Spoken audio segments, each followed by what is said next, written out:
Hi guys, welcome to another Learning Electronics Repair video. It's Sunday, so of course that means it's Car Booty Day. And the car boot sale, flea market, has actually moved to a different location, not this weekend, the weekend before. And at the same time, a few of you guys have asked me if I can make some video at the car boot sale, the flea market, and you can see where I go to buy all these various old things that I fix. Especially because it's moved location, so none of you will have seen the new place. It's within a kilometre of where it was before. It's not moved very far away, to be quite honest, but I think it's actually a bit nicer where it is now. So here's a look around the market, 7 or 8 minutes. You can see what I'm finding down there, and I'll tell you at the end of it what I actually bought this weekend.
Porque es un hermano mío, si no, no lo vendo. Shukran. Para que el bebé lo disfrute. Gracias. Venga, que voy a buscar más cosas. Ya te puse una manguera. Hay que meterla en el baño, en el lavabo. Le hielo.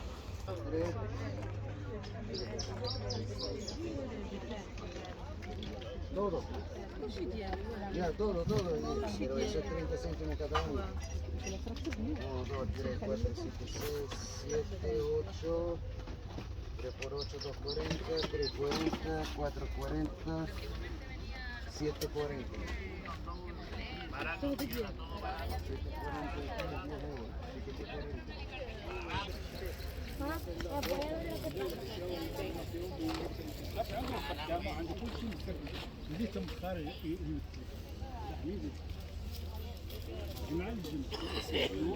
عنده رسمية.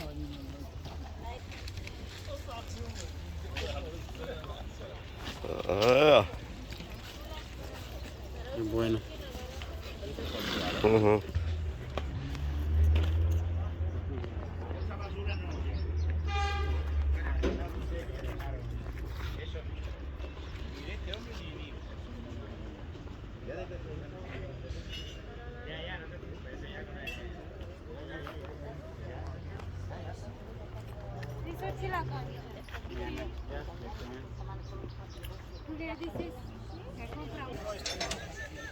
Ay, coño.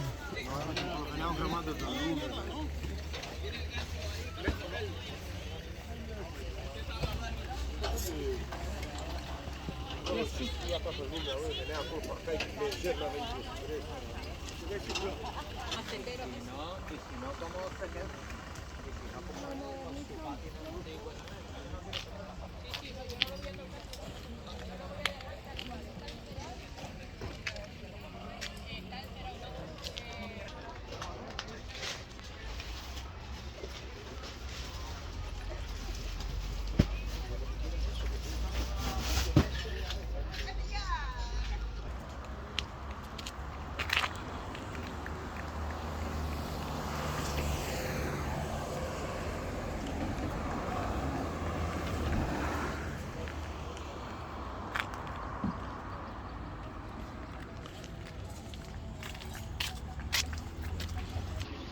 Está lleno todo aquí.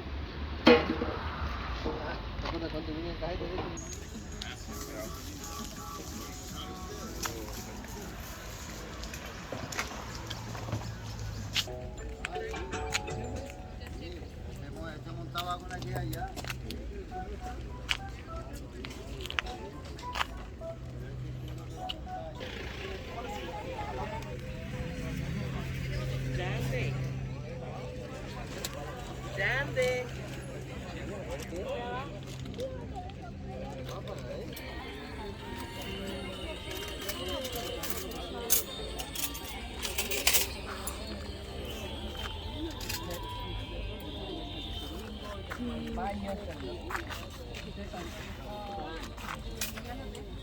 No, cuando construyan ahí, entonces para allá atrás. Sí, es de bueno, porque allá están, van a empezar a construir. Sí, lo vi ya. Sí, ¿yo cuánto por este? ¿Cuánto por este?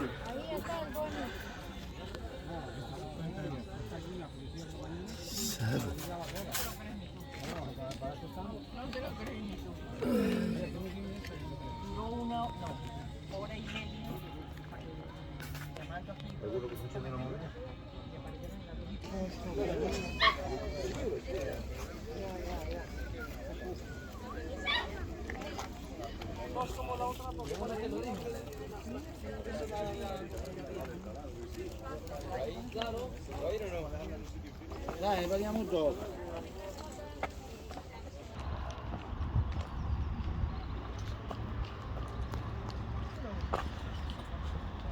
Hi. I'm good, I'm good. I'm good, Hassan. What do we have here? Yeah.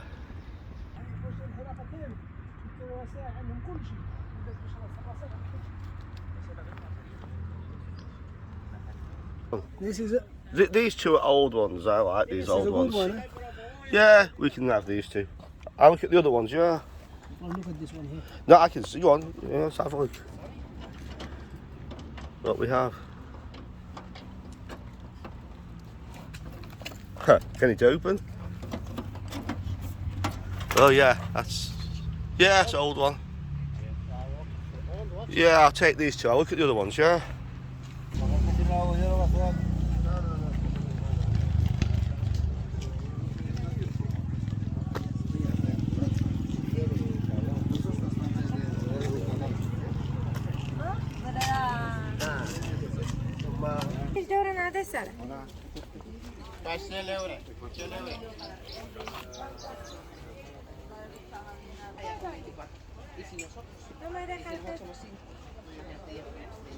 Ahora no, por la mañana no, y ya está.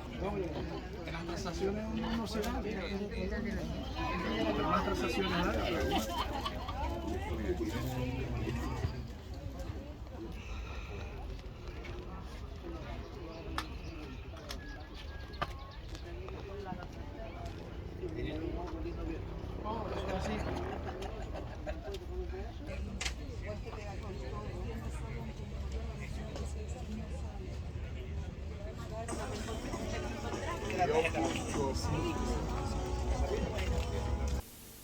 So as you can see, it was a very nice day down there. This was videoed about 9 o'clock in the morning.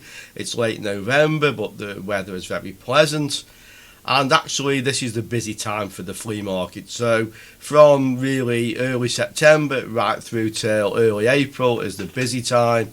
And then the other 6 months are the quieter time. And summer, July, August, very quiet normally. But there's still things to buy. So you can see there's a lot of interesting things down there, not only the old computers I'm looking for. There was a lot of audio equipment as well. I think that big mixer was quite interesting. So if you guys would like to see me branch out a little bit, suggest anything you saw there, if it's still available at a reasonable price, I may well buy it and let's see if it needs fixing, yeah? The two newer computers, so there was a Z97 and the other one was a Z170 chipset, but it was just really the motherboard in that one. The other one was complete. The guy was being a bit daft and he wanted like €100 for the two. I actually offered him €50 for those two machines, but he wasn't having any of it. So maybe if he's still there in another week, I might just go back and offer him 40 for his cheek, yeah. I got the two old computers that you saw, the one we looked inside towards the end, the silver one and the other one. Those both have AGP, so they're interesting to me. And I bought one other thing that I couldn't really resist, and that's this. So this is an old CB radio, Midland. It's an actual fact. If we look on the back of it, if I can just get it so it's not reflecting, there you go. You can see that this is 6 channel and it was manufactured in 1967. So this by far and away would be the oldest item I've tried to repair on the channel. It will be transistorized. I haven't found the schematic, but I found a similar one to this. So if you guys are interested in seeing if I can actually fix this old thing just for the fun of it, yeah, let me know and I'll have a go. Yeah, if there's enough interest on that one.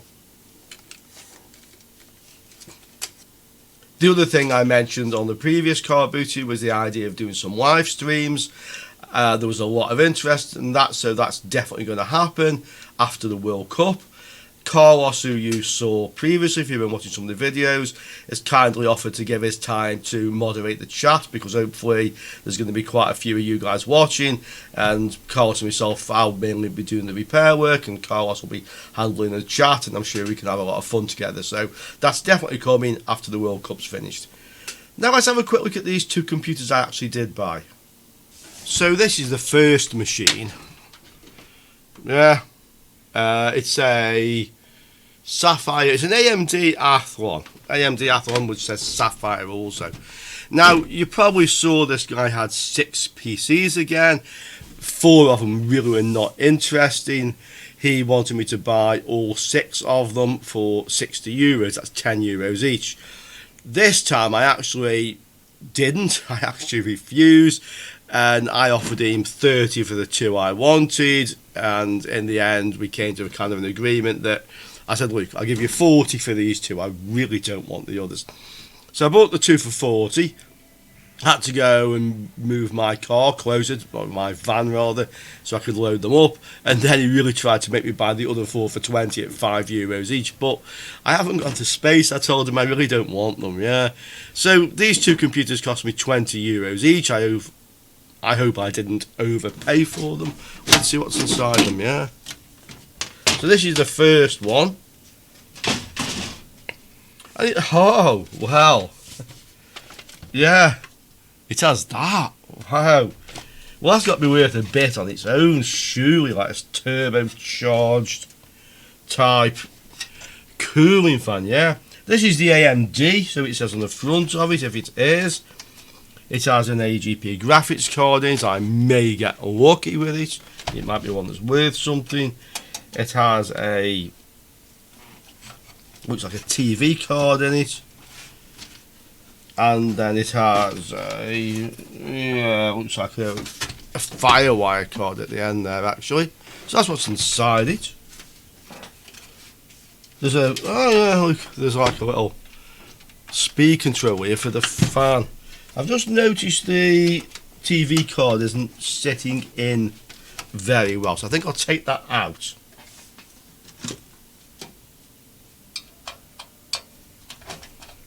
Okay. While I'm doing this, a couple of things. So I've got another webcam coming, which is the Logitech Brio Ultra 4K HD one. Supposed to be the best webcam we can use, and we'll use that for the this one. You can see in the inset. So I'm looking forward to that arriving. I have another 2K webcam coming from AliExpress, a fairly cheap one, 20 odd euros. We'll try that. Okay, so we have, well, it's quite an old board in a way, I think. We have 6 PCI in here, yeah, 6 PCI, 1 AGP, and a turbocharged CPU cooler. Yeah, I like that. I think it's almost worth the €20 just to have this, to be quite honest. It's got RAM in, it's got 2 IDE hard drives, it's basically a complete machine. All the capacitors work okay. So let's just plug it in, I think. We'll test for the shorts first, if there's actually has. Well, actually, this doesn't have a like a separate 12 volt connection coming in, just the main one from the ATX. Yeah, might be worth trying the power supply first because this was loose, it wasn't plugged in very well. So let's connect this to the analyzer. If it kind of like doesn't do anything particularly bad, we'll see if we can power this up. Okay, here's the trusty modified ATX analyzer. If you like, go back to my old videos, you'll see how I modified it to actually make it useful. Watch the video, you'll see what I mean. Let's get a power lead. Okay, I have the current limiter in, so I better show you that. Let's move this. Yeah, tucked up under here, this is the current limiter. Because this shouldn't have active PFC, I wouldn't have thought, for the age of the power supply. Let's see what it does. Well, all the things say low. Yeah. So there's a problem with the power supply. So I think probably I'll just take the motherboard out of this. I don't really want this case anyway. I'll take the motherboard out, we'll get a known good power supply and let's see what it does. So guys, I've taken this apart and it's interesting. Yeah. First thing I noticed is this, which is on the front of the machine, which says Zenith on it. I thought this was just like a standard kind of like card reader, and it is, but it's also got a 7-segment LED display in here, and the motherboard has connections for it. So these are the USB. This one actually says 7 segments on it, so this was made to work with this motherboard. And not only that, but this attaches to it as well. There's another wire that goes to here. And you see these PCI slots here. Well, you see what's wrong with that one? Or different? It's upside down, yeah. It's a PCI card, with a key here. This one has a key there. So this actually fits into the upside down PCI slot. And this was obviously made to work with this motherboard. Another quick thing I noticed, these cards actually connect to the motherboard again. Notice they have like gold coloured backing plates, yeah. And even the connectors here are all gold coloured. And I suspect that whatever this is like a, at the time it was made, like a really high end motherboard, and it might be quite rare. Yeah. Well, this says Jet on it and Cooler Master. Probably a bit out of focus at that angle, but a Cooler Master Jet cooler, and that's pretty impressive. Yeah. Also came with this these yellow coloured leads, IDE leads, and obviously these are made to go with it because it matches the colour. So this was kind of like all made to go together. There's no manufacturer's name on this motherboard that I can see anywhere, but what I do have is Chain Tech on here and Zenith on here.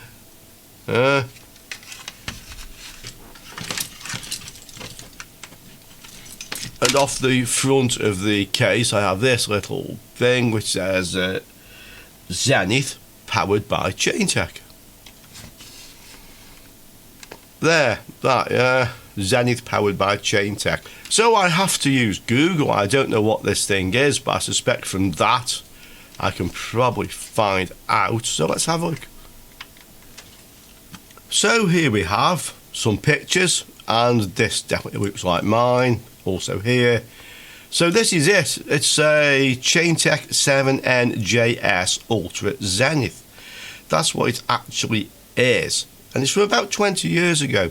So this takes an Athlon or a Duron, and I honestly think this was really an expensive bit of kit back at the time, and it might be also quite a collectible one. Let's have a look. Well, I can't see any. I can see another Chaintech Zenith for £105, but I can't see one that is like the one I have. And if I go into advanced, I can't see any that are sold either. Let's have a look on ebay.com and see if that gives us anything else. Or maybe just change the search results, because this should pick up from anywhere on eBay, to be quite honest. Let's just go for the Chaintech 7NJS.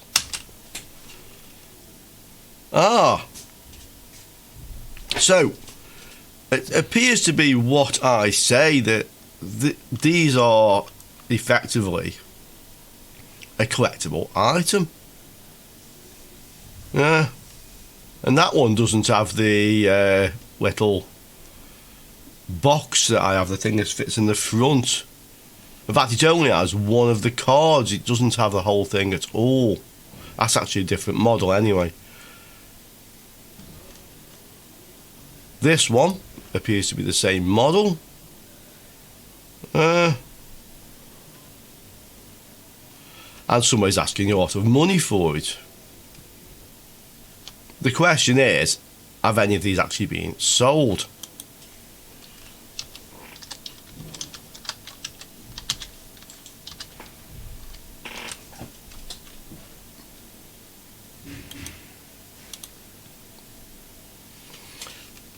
Well, that's a different model.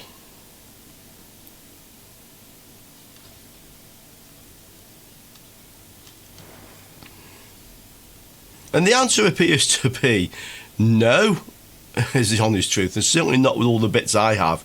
So, just looking at the price for this one, what can you say? Sold very recently, a couple of days ago. It's worth more than the €20 I paid for it. That's the best we can say. Interesting to know what you guys think of that one, actually. The graphics card is a Radeon R9550 256 meg AGP. This is worth about £20. I've just had a look, so it's worth the €20 I paid for the whole machine to start off with. I'd really be interested to know is, does this thing have any great collector's value or retro value? And if it doesn't, should I just keep it for a few years? Because I suspect it will have. The other question, of course, is, does it work? This has an NVIDIA chipset, and it's from that era where NVIDIA were having a lot of problems with chips. So it's quite possible this is actually not working. I think we need to connect to a power supply and have a look, yeah? Okay, so we have it all connected up, ready to go. Let's see what it does. So power on and hit start. Well, the light bulb was on the limiter. I know that I have a good power supply. Let's try again. So we'll put the power supply on, and it's on. So the little blue light come on here. Does it do anything?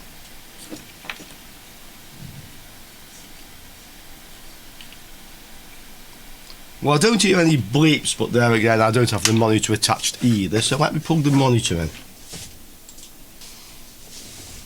Okay, we can try again. Power on.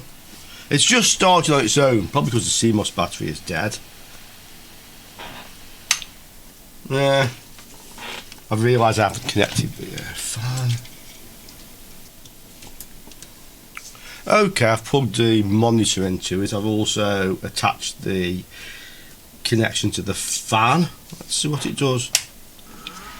Make some noise. It's starting on its own, or powering on by itself, probably because the CMOS battery is dead. As if it switches off with the power switch.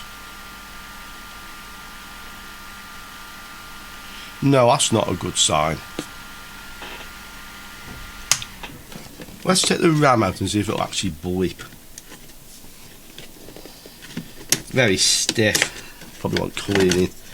We also have the front panel as well. This has an LED display on it, 7-segment display. So let's see if we can see what that does as well. So, well, it says F. Okay, and the other F isn't lit up very well. And I'd say this isn't actually booting up at all. Chipset isn't hot. The other part of the chipset obviously is under here. Ah, that fan is seized, that's not a good sign either.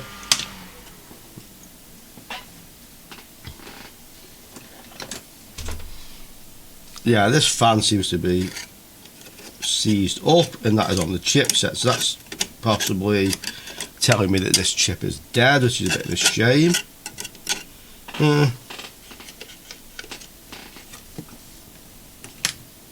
Let's have another go. Fan's tried to turn now, but it's not managing. This just has F on it.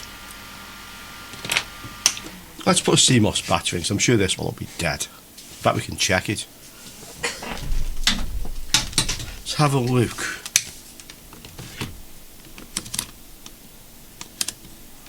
Volts to the ground. Yeah, I mean that is like absolutely zero. Yeah, there's nothing at all. Zero. Change that. Okay. See if it does anything different now. So power's on by itself. That just says F. Fan's just trying to turn, you can see. Doesn't bleep, and it does have a little speaker built onto it here, and it doesn't like to power off with a switch.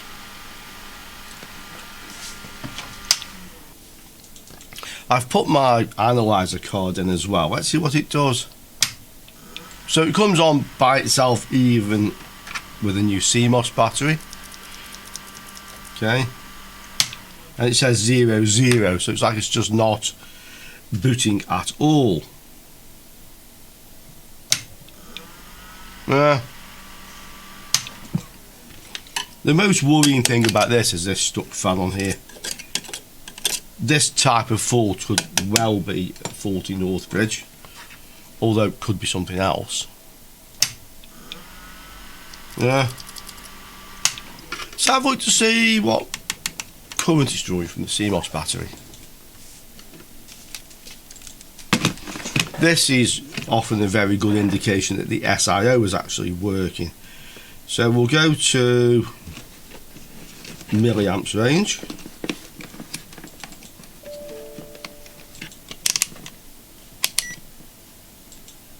In fact, no, we'll go to the microamps range, okay, which is there. Let's have a look. So with it switched off, I need to effectively get into the circuit. So if I connect to the clip and kind of push down on the battery, probably the other way, it should read the current. So this goes to here.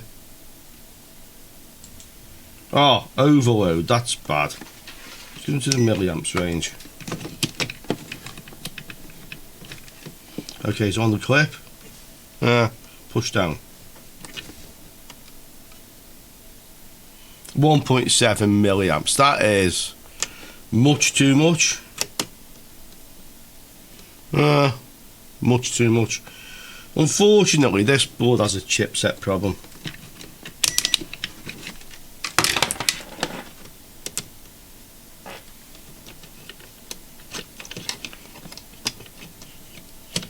I'll take the battery out so it doesn't drain a good battery, but that should be less than 10 microamps, not 1.7 milliamps. That tells me there's almost certainly a problem either with the SIO or with the chipset, because that's where that voltage effectively goes to, yeah, for the real-time clock, which is in this one. So I think we have a chipset problem. We could have a look to see what CPU is in this, but no matter what CPU is in, it wouldn't explain the reason it's doing that. The fact it's also starting up by itself, dodgy fan, too much current. I don't think we can go any more with this one, guys. That's a shame. Seems to have a rare motherboard that probably cannot be repaired. But let's look at what CPU's in it. Well, the CPU is actually an Athlon 3000 plus.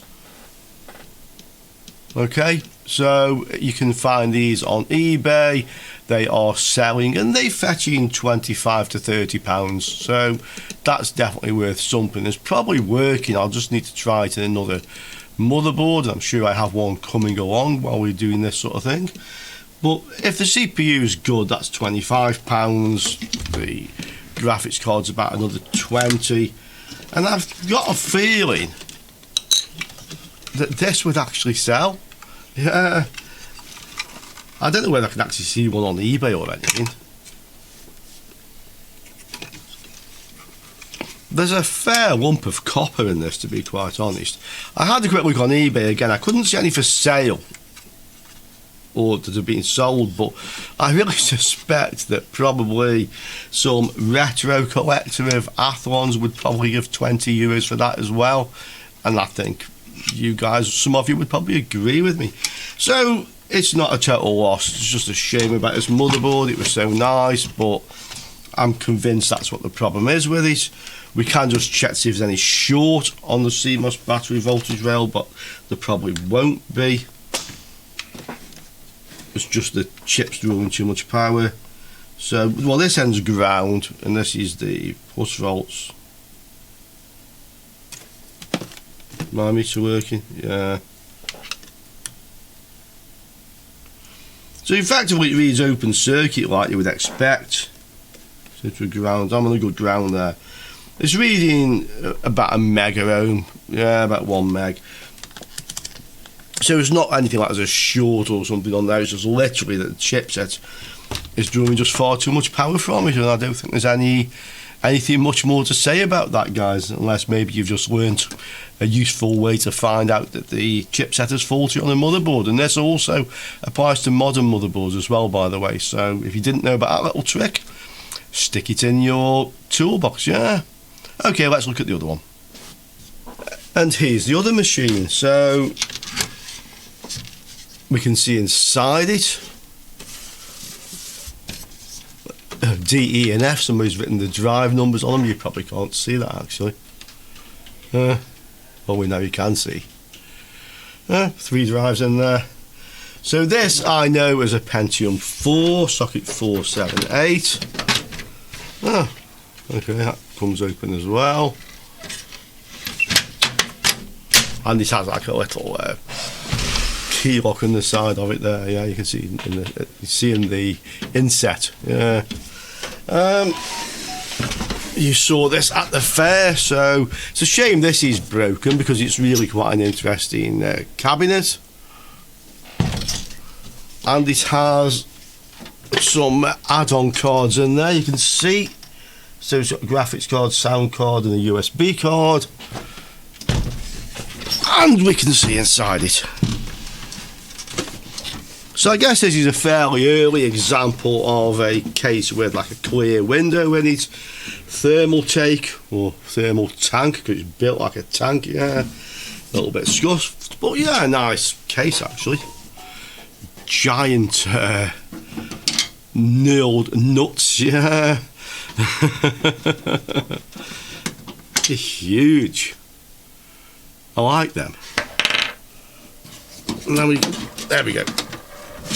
Oh, one of my nuts almost rolls off the desk, so to speak. Oh, okay. It's got a sound blaster live in. I've just seen it.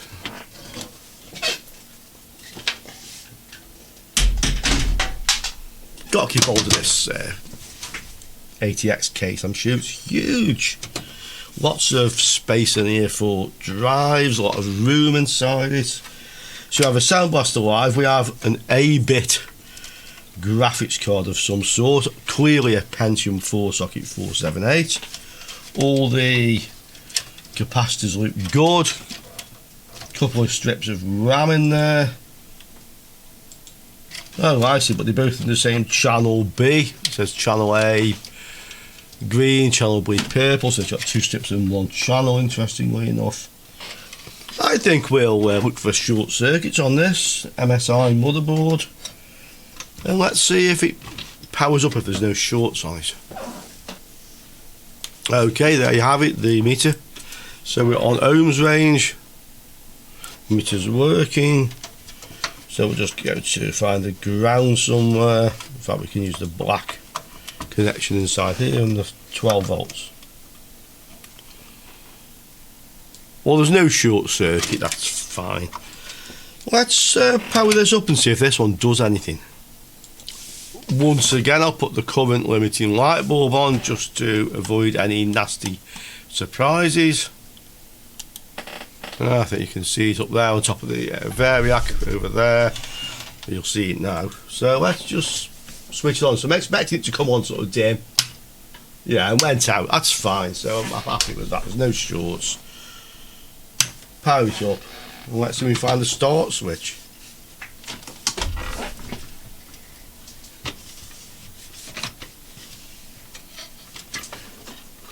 Well, that's interesting. Where's the on-off switch? Tell me you have to open the front to switch it on, yes. Fans are spinning and something sort of went clunk and it went off. Okay, interesting. I think I'll just take this motherboard out and see what it's doing. So it kind of like powered up and went off again, so I'm not going to do it again. I'm just going to take it apart and let's see what we've got. Okay, here's the motherboard on the bench. This is the Sound Blaster Live, another one, SB0220. I've had quite a few of these. They always seem to fetch about £15. Quite attractive, isn't it? This is the 8-bit graphics card. This is a Radeon again, R9200SE, so Radeon 9200 SE. Not particularly valuable. I haven't had a look to see what it is. One of these days I will find one of the valuable ones, I'm sure. The closest being the HD 3450, which is now in one of my retro rigs. Yeah, I think it's a 3850 or 3870 is the one that's worth all the money. You never know your luck with these. P4478, if it's a 3.4 gig, it's over £100. I found one in like 3.5 years. But you never know. I might be due to find the second one, yeah. So let's take the RAM out. Let's put us on a known good power supply and let's fire it up and then let's see if it does anything. I have the speaker attached, no RAM, no graphics card, power. Press the button. Starts when it should. But it doesn't bleep. Okay. Got a few little clicks out the speaker, I think, when I first put the power on. Try again. Power on. Yeah, little click on the speaker. Could be a BIOS problem, that sometimes that's what it is. Let's check the CMOS. Okay, ground, battery. It's dead. It's about as dead as the other one actually. Let's put a good one in. Check the voltage. Oh, interesting. That's another dead one, that's why I picked up the wrong one. Try a good one, yeah, good old IKEA. However you want to pronounce it. Right, so that's a good battery. Let me show you how the current should look. So this will vary on the chipset, and I say it's just as applicable to modern motherboards as it is to old ones. We can go into microamps range.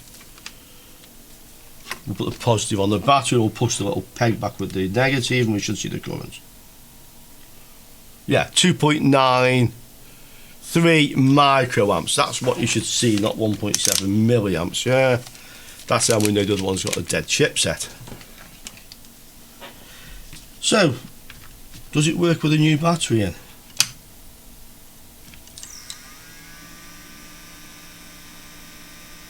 Well, no, apparently doesn't bleep, doesn't do anything, but the speaker clicks.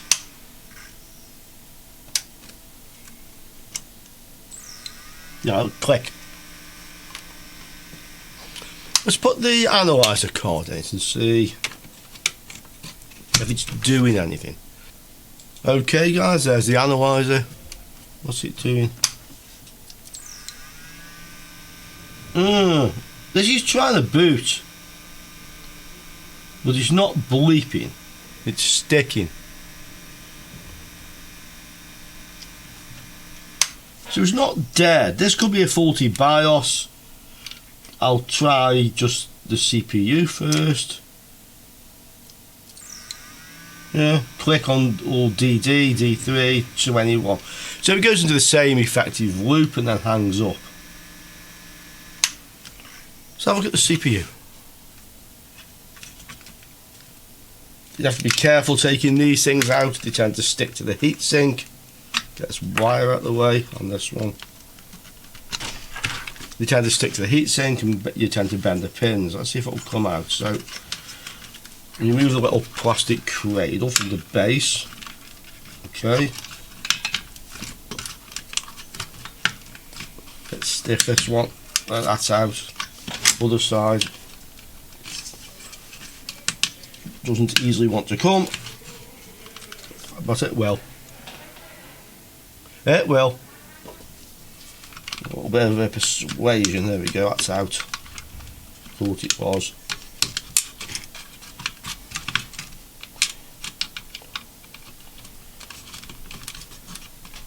Try not to break it, but it's got to come out.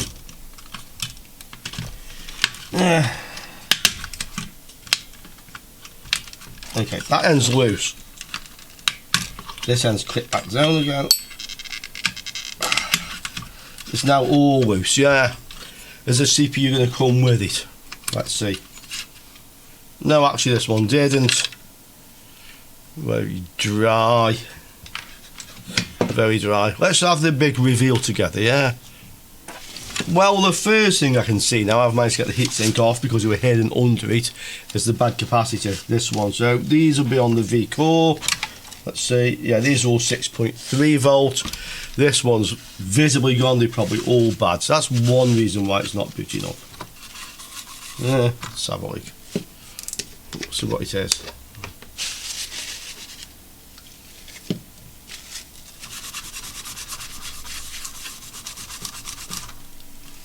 It's hard to get off.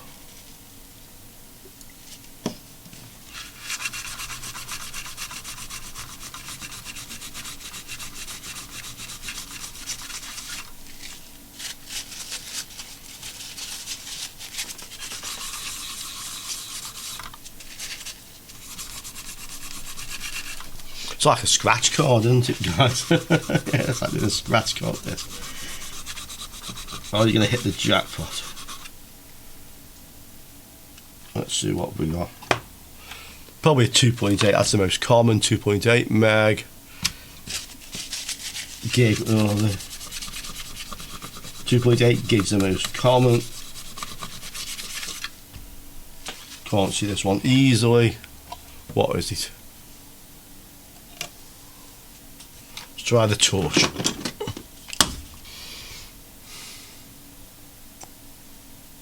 Ah, okay.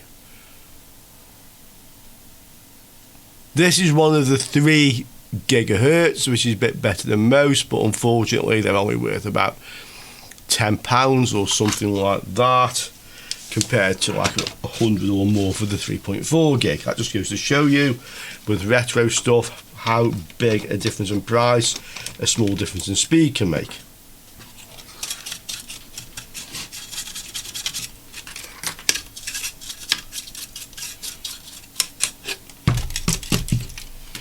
That heatsink compound has basically turned to dust, it's all hard, so that might be part of the problem, but these capacitors are definitely part of the problem. So I'll get these changed. I've done this on video enough times now, I think, so I'm sure you can just refer back. Let me know if you still want to see me doing it, yeah, if you've not seen it already. I'll change all these capacitors and then let's see if it boots up. Well, these are the original capacitors, so these are 2200 microfarads, 6.3 volts. and there are 6 of them. And I don't have any. I have some 15s, 18s and 3300s. So I'll order a bag of these for future use.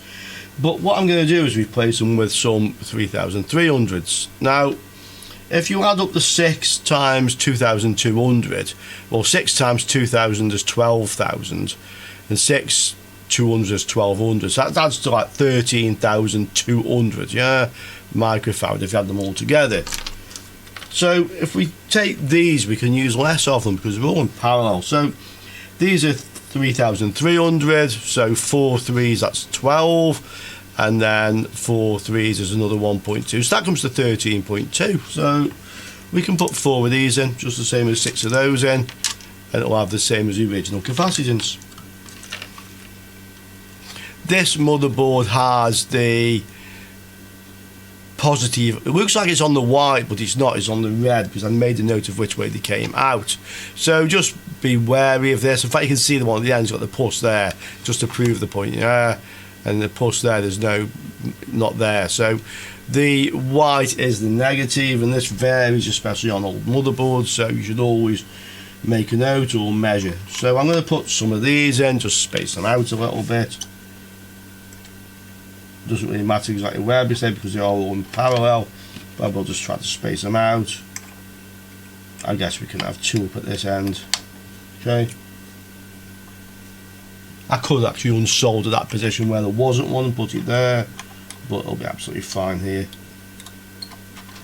Okay, so let's put those in and let's see if that fixes the problem. I've fitted the 4 capacitors. This is just an old AMD heatsink, but it just happens to sit nicely into one of these. Yeah, you can see it's touching the CPU. So we can use that as a temporary fan just while we try it. Once again, we'll put the analyzer card in. We'll get the power supply and let's see if it works now. Power is on. Let's start. We made the same click on the speaker and it's doing the same thing. Okay, I'm interested to see if it does that when the RAM is in as well. So it's saying that these are the 2 channels. Just put one on that channel first, and let's just try it, see if we get the same code. Yeah, the same click. No, it acts differently. It's actually... Okay, I think it's telling me there's no graphics card in now. So what happens when it's in the other slot? So this is effectively slot 3. What's it doing here?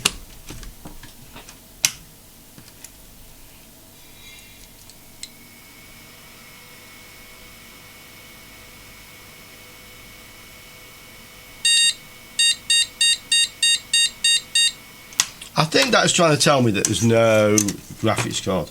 Let's put both of them in. Okay.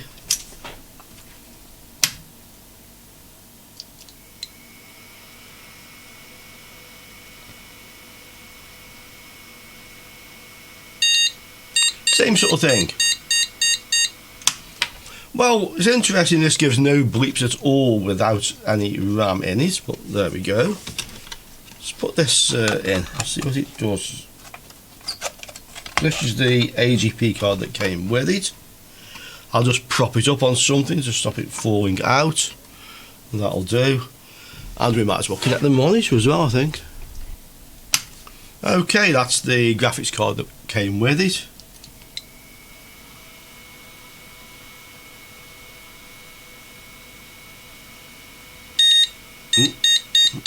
Same. And no picture. I'll just put the monitor on, but I'm on VGA. Oh, hold on. I do have a blue light on the monitor. No, it's gone back off again. And it stopped at 57. Let's just try a different graphics card. This is the one that came with the other motherboard. I haven't tried it yet. I have got known good ones we can try. Let's just try this. It's as good a chance as any, I think. So this is the one that came with the other one. Okay, in.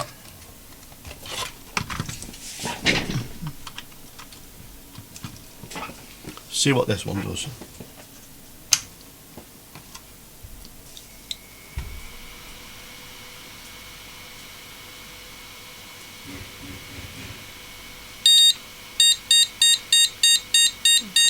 Same bleeps, and it carries on.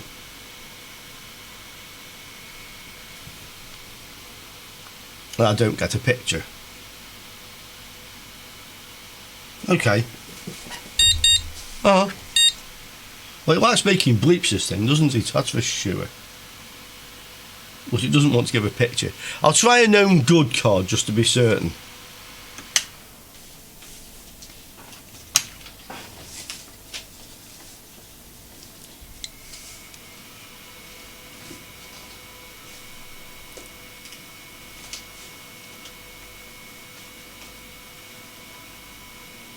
Yeah, that gives a picture. So, yeah. MSI. So we've got a good motherboard and processor, but we have two bad graphics cards. Okay. Yeah.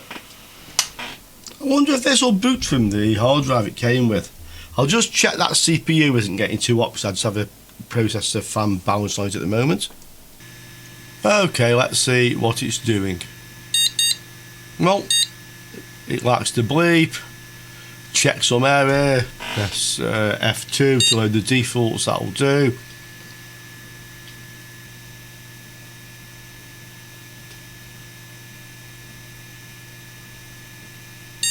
Well, it looks like the hard drive isn't actually working, it's not picking the hard drive up. Yeah, it does seem to be spinning. Oh, here we go. Oh, here we go. Something's happening. Yeah, Windows XP.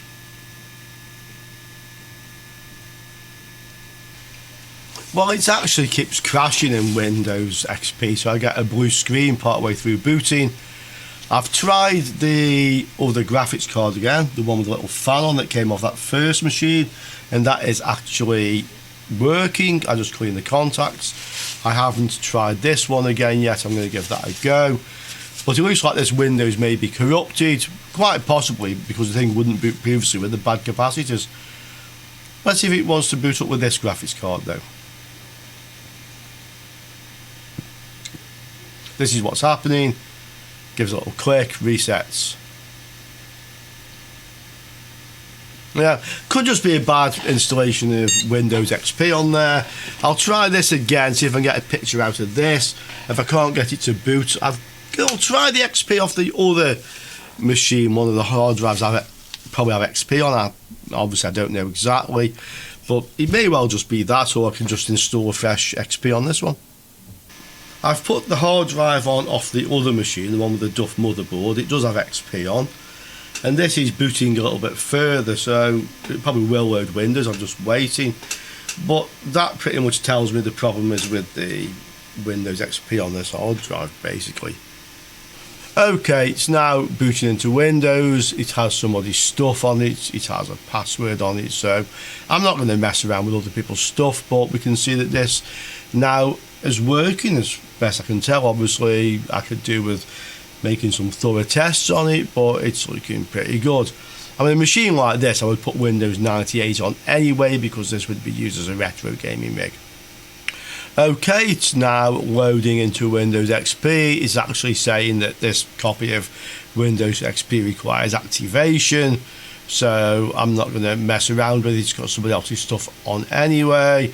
It's saying you could phone and whatever, possibly put a number in, who knows, but I'm not really too worried about it. I can see that the hardware is actually working. So a little bit of a mixed bag then. This graphics card is actually good. This is the Radeon 9550, that one is good. This one I've tried a number of times cleaning the contacts and whatever, but this one just doesn't work, so that's a bad one. The capacitors look alright on it, probably not worth bothering with. I like this, guys, what do you think? What do you reckon to that? I like that, yeah. And I bet it's worth €20. The Sound Blaster Live I didn't try, but in my experience these things are always working, to be honest. They don't seem to fail, they're probably not under a lot of stress. I'm happy with that. And then we have the Pentium 4 with the motherboard, the MS7008 and the processor and a bit of RAM in there. I'm not sure exactly how much RAM there was. We can have a quick look. Yeah, it's a 512. So it looks like we've got 1 gig of RAM in there as well. Yep, another 512. Shame about that other motherboard, because it looks like it was probably quite rare and maybe even valuable on the retro scene, but being an NVIDIA chipset, I'm not surprised what's wrong with it. And I am confident I have actually found what's wrong with it, yeah. Interested to see what you guys think. So, yeah, some you win, some you lose. I've not lost out on this. I've not made lots of money on this. But it's been fun, yeah. Okay, hope you enjoyed that.